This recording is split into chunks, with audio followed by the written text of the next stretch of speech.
வாங்க வணக்கம். இதில் வந்து இப்போ ஒரு 5 டம்ளர் தண்ணி 5.5 டம்ளர் தண்ணி இருக்கும் ஊற்றிருக்கிறேன். ஆந்திரா ரசம் ஆந்திரா ரசம் எப்படி பண்ணுறது நான் சொல்கிறேன் இன்றைக்கி. கண்டிப்பாக நீங்கள் ட்ரை பண்ணி பாருங்கள், பிடிக்கும். டிஃப்ரெண்ட் ஒரு டேஸ்ட்டாக கிடைக்கும். சரிங்களா? இது ஒரு டிஃப்ரெண்ட்டான ரசம் தான். அவங்க இங்கெல்லாம் இதுதான் வைப்பாங்க ஃபேமஸ். இங்கே அனைத்து வீட்லேயும் லாஸ்ட்டில் கொஞ்சம் அந்த ரசம் ஊற்றி சாப்பிடுவாங்க. இதை வந்து ரசம் அப்படின்னு சொல்ல மாட்டாங்க, சாறு அப்படிம்பாங்க. அவங்க பெரிய வெங்காயம் போட்டுக்குவாங்க கூட. நான் சின்ன வெங்காயம் தான் இருந்துச்சு என்கிட்ட. சின்ன வெங்காயத்தை ரெண்டாக அப்படியே கட் பண்ணி இந்த தண்ணிக்குள்ளே போடுறேன்.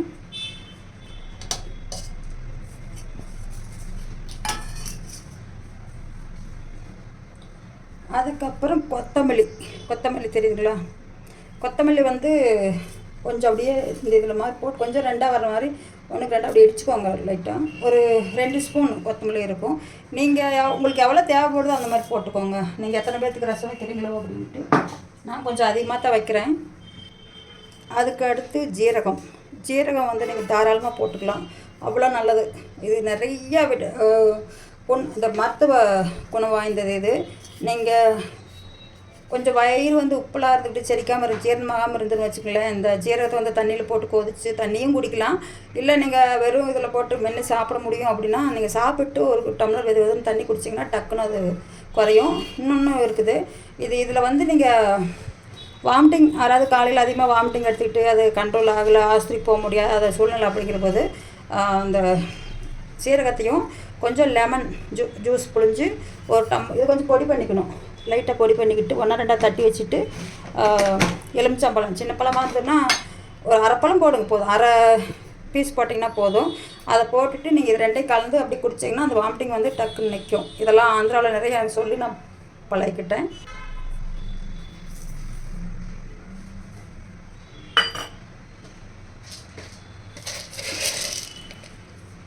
அடுத்து மிளகு அவங்க போட மாட்டாங்க, ஆனால் நான் கொஞ்சம் போடுறேன். அது கொஞ்சம் தட்டி போட்டுக்கோங்க, 1-2 தட்டி போட்டுக்கிட்டிங்கன்னா கொஞ்சம் நல்லாயிருக்கும். ஏன்னா அது அவங்க போட மாட்டாங்க, மிளகுலாம் அப்படி போட மாட்டாங்க. சரி கொஞ்சம் இருக்கட்டுமே அப்படின்னு நான் போடுறேன். அதுக்கப்புறம் வந்து மஞ்சத்தூள் இந்த அளவுக்கு போட்டுக்கோங்க. நான் கொஞ்சம் அதிகமாக வச்சதுனால போடுறேன், நீங்கள் கொஞ்சம் கம்மியாக போட்டுக்கோங்க. ஒரு ஆளுக்கு வைக்கிற வந்து கம்மியாக போட்டிங்கன்னா போதும். அதுக்கு அப்புறம் புளி இந்தளவுக்கு தான் போதும். புளிப்பு அதிகமாக சாப்பிட மாட்டேன் நான். என்ன தக்காளி பழமும் போடுறேன், அதனால் கொஞ்சம் அதிகமாக எடுத்துக்க மாட்டேன். போடலாம், எனக்கு கொஞ்சம் அது அவ்வளோக்கா புளிப்பு பிடிக்காது. உங்களுக்கு தேவையான உங்களுக்கு புளிப்பு எப்படிதோ அந்த மாதிரி பார்த்து போட்டுக்கோங்க. இது தண்ணியில் நான் கழுவி வச்சுருக்குறேன். ஏன்னா நம்ம ஊற வச்சு ரசத்துக்கு கரைச்சோன்னு வச்சுக்கலேன், அது கொஞ்சம் ஈஸியாக இருக்கும். அது நம்ம வந்து ஈஸியாக இருக்கும்ல, அது வந்து நம்ம தண்ணி அதிலேயே கரைச்சிட்டு நம்ம வடிகட்டிடுறோம். இது அப்படி இல்லை, இதில் டேரெக்ட் இப்படியே போட்டுறது அது. அதனால் வந்து கழுவி போட்டுக்கோங்க தான். அதற்கப்புறம் வந்து கருவேப்பில் பச்சையாக அப்படியே கழுவிட்டு நான் கழுவி வச்சுருக்கிறேன், கழுவிட்டு போட்டுக்கோங்க. எல்லோரும் கழுவுவீங்க, இருந்தாலும் என்னுடைய இது நான் சொல்லணும்ல, அதுதான் இல்லை.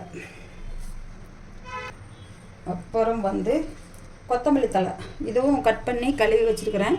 நீங்கள் உங்களுக்கு எவ்வளோ பிடிக்குமோ நல்லது. கொத்தமல்லி தழை ஓட்டு சாப்பிட்டுன்னா சுகருக்கு, பிபி எல்லாம் கண்ட்ரோலாக இதெல்லாம் நல்லாயிருக்கும். கொத்தமல்லி தழை போடுறது எல்லாமே பச்சையாக தான் போடுவாங்க. தக்காளி போடுவாங்க. தக்காளியும் உங்கள் சாய்ஸ்.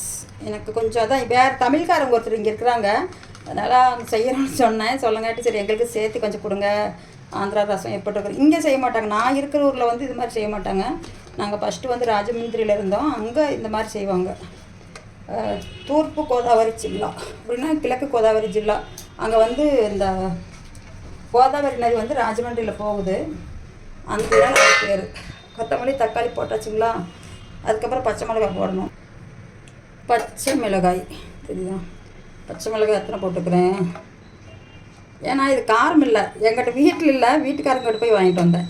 5 போட்டுக்கிறேன், சின்னதாக இருக்குது. காரம் இல்லைன்னு சொன்னாங்க. இல்லைன்னா பச்சை மிளகாய் யூஸ் பண்ண மாட்டேன், அதனால தான் அவங்ககிட்ட போய் வாங்கிட்டு வந்தேன். ஏன்னா நான் அல்சர் மாதிரி அதிகமாக பச்சை மிளகாய் சாப்பிட்றப்போ அல்சர் மாதிரி எடுத்துக்கிட்டு அதனால் நிப்பாட்டிட்டு அதுக்கப்புறம் நார்மலாகிடுச்சு இப்போ. அதனால் வீட்டுக்காரங்கிட்ட போய் கேட்டு வாங்கிட்டு வந்தேன். இது காரம் இல்லை, ஆனால் இப்படி தான் 2ஆக வகுந்து இந்த மாதிரி போட்டுக்கோங்க. இந்த மாதிரி வந்து போட்டுக்கோங்க. ஏன்னா அது நம்ம எடுத்து வெளியில் போடுறதுக்கு ஈஸியாக இருக்கும். என்னால் நம்ம சாப்பிட போகிறது கிடையாதுல்ல. இது சும்மா ஒரு 2 ஸ்பூன் துவரம்பருப்பு போட்டு 3 ஸ்பூன் 2 ஸ்பூன் இருக்குது, அதுக்கு மேலே இல்லை. துவரம்பருப்பு போட்டு வேக வச்சு வச்சுருக்கிறேன். இந்த தண்ணியும் அப்படியே இதிலே ஊற்றிடுவேன். நம்ம வந்து அவங்க துவரம்பருப்பு இது யூஸ் பண்ண மாட்டாங்க. நான் என்ன நினச்சேன்னா, இது ஏன் இப்படி பருப்பாக தெரியுது அப்படின்னா, அதில் இந்தளவுக்கு வெந்தால் போதும். அது அடுத்து இதுலேயும் வெந்துக்கிட்டு தான் இருக்கும். அதனால் அதுவும் போட்டு வேக வச்சுட்டு போகலாம். அவங்க போட மாட்டாங்க, ஒருத்தர் போடுவாங்க, எல்லோரும் இல்லை. ஒரு நாளைக்கு ஒரு மாதிரியே வச்சு போட்டுக்குவாங்க. இப்போ இதில் வேறு ஒன்றுமே இல்லை. இதை வந்து நல்லா கொதிக்க விடணும், செமையாக கொதிக்கணும். இன்னும் கொஞ்சம் இருக்குது, அதை அப்புறமா காட்டுறேன். அடுத்து அந்த ரசம் வச்சல, அதுக்கு தாளிக்கலாம் இப்போ, சரிங்களா? அதுக்கும் சேம் அதே மாதிரி தான். இந்த உளுந்து பருப்பு, பச்சைக்கடலை பருப்பு, அப்புறம் இந்த அளவுக்கு வெந்தயம் போட்டுக்கோங்க, சரிங்களா?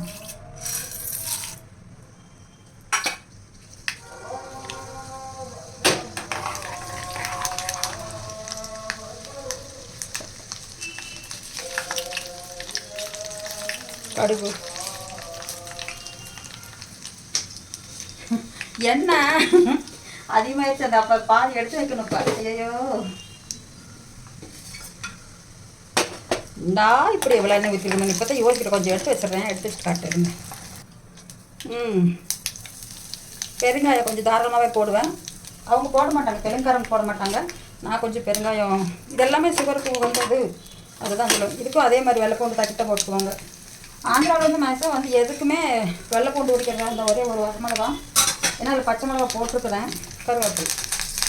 ஏன்னா கொத்தமல்லி தழை ஆல்ரெடி போட்டு வந்துட்டுல, அது போதும்.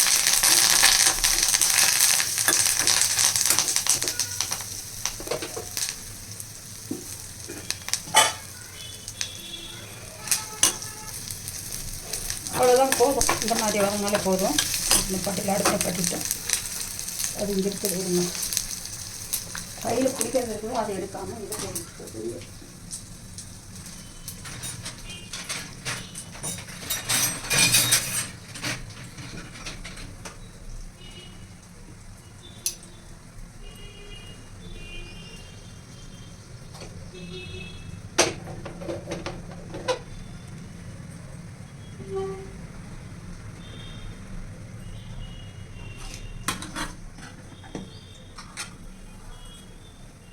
நான் ஃபஸ்ட்டு இதில் வந்து கஞ்சி வைக்கிறப்ப எப்படி இருந்துச்சுக்கும், இந்த பாத்திரத்து நிறையா இருந்துச்சுங்களா, இப்போ அவ்வளோ தூரம் குறைஞ்சிட்டு பாரு, நிறையா இருந்தது. அந்தளவுக்கு நான் கொதிக்க வச்சுருவேன்.